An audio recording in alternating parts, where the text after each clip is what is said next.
Hey guys, welcome back to 4th grade social studies.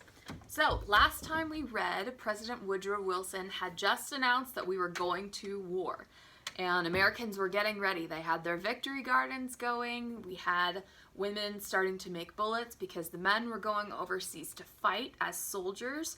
So we're going to learn today about what happened when the American soldiers got over into Europe to fight in the Great War. So we are starting on page 199, so go ahead and turn there. Our title is Americans in the War, Doughboys in Europe. Interesting title, huh? So the first American soldiers arrived in France in the fall of 1917.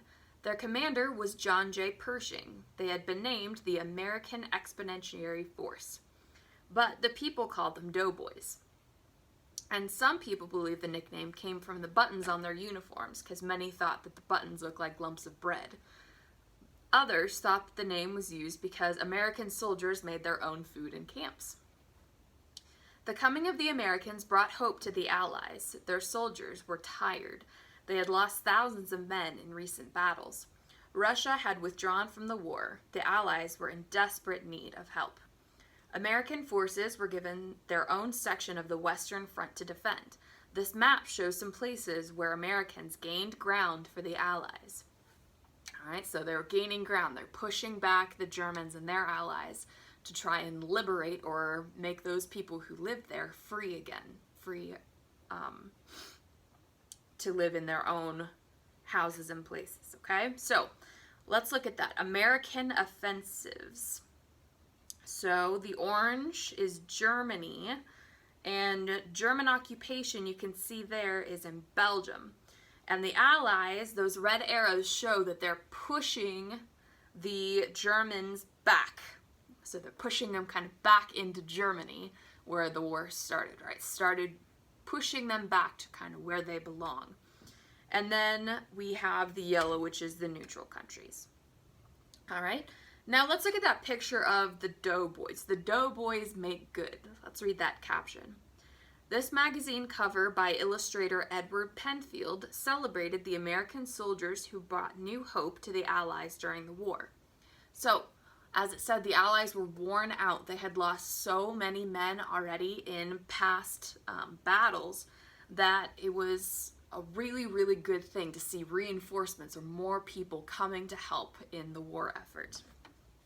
Okay, let's turn the page. Americans played a key role in saving Paris, the French capital. The Germans tried several times to break through the Allied line and capture Paris.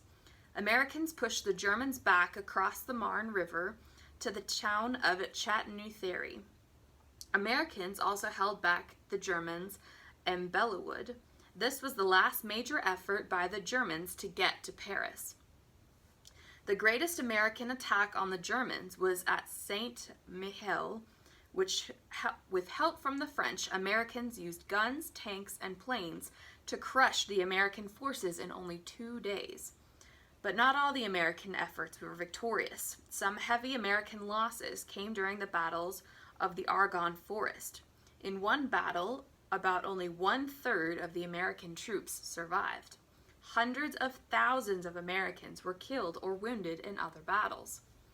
Another surprising killer during the war was an outbreak of sickness.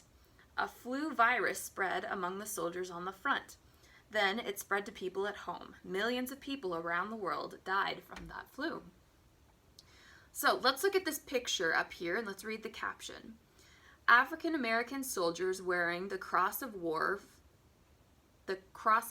medal returned home from Europe after World War I. More than 350,000 African Americans served as soldiers. So you can see them pictured there. And then this is the medal that they were wearing below that. The Cross of War medal was awarded by France to American soldiers for their support during the war. All right. Turning the page, the war in the air. So our first picture there, the caption says, fighter pilots who shot down enemy planes were called flying aces. They were heroes after the war. Captain Eddie Rickenbacker was the top American ace. He won 26 victories over other planes. That's a lot. Most fighter planes in World War I were biplanes. They had two long wings, one above the other. And you can see that pictured right below there. It looks kind of like they've got four wings because they've got one right over the other, but on both sides. All right, so the first use of aircraft in fighting was during World War I. This Spad was the first popular French-made fighter plane. So this was the first time that a plane had been used in war. And that seems kind of crazy to us because now we have the Air Force, right, that will go and protect us in our military. But this was the first time that planes were being used in any type of warfare. It's pretty crazy. It was a long time ago. All right, so it carried two machine guns and the pilot controlled them from the cockpit. A fight in the air between two planes was called a dogfight. This plane had a single 200 horsepower engine. It could fly at speeds of up to 135 miles per hour. That's a pretty slow plane. If you've ever gone in like a jet on vacation or to take you somewhere else, they go a lot faster than that. But at this time, this is what they had. They were the first planes that were mass produced for help in the war effort. Okay, so that's what they had. Let's turn the page. Let's learn about Sergeant Alvin York. So, what? He was an American soldier when he lived during World War I. Where? In the Argonne Forest of France. Okay, so that's not where he lived, but it's going to tell us about this story is about where this happened. So, a Christian from Tennessee, Alvin York, at first did not believe he should fight in the war. When he was drafted, which meant, if you'll remember, that he was chosen to go to the war. So he didn't offer to go, he was picked. Okay, so he was drafted and tried to refuse. But the draft board would not accept his refusal. After further study of the Bible, York decided that it was his duty to serve his country. In one battle, he led a group of 7 men into a daring capture. They took 132 German prisoners. York was awarded the Congressional Medal of Honor for his bravery. All right. So, now, an exciting title. The war ends.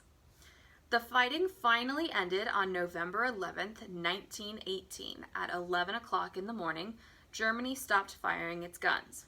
German leaders met with the Allied commander, Ferdinand Foch, and they signed an armistice, which is an agreement to stop the fighting. Okay, so like a ceasefire.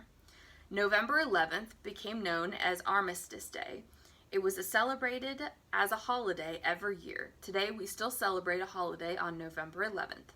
But now, on that day, we honor all Americans who have served in our country's armed forces. We call it Veterans Day. Other countries call it Remembrance Day.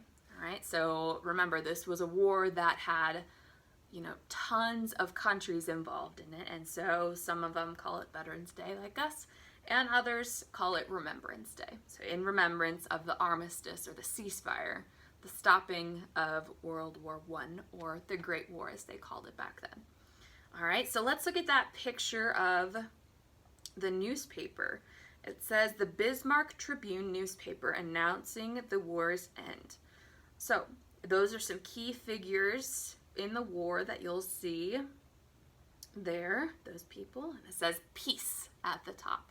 Because we've been in this war for a long time, or at least been hearing about it for a very long time, so it was big news that finally the war had ended. All right? See you later.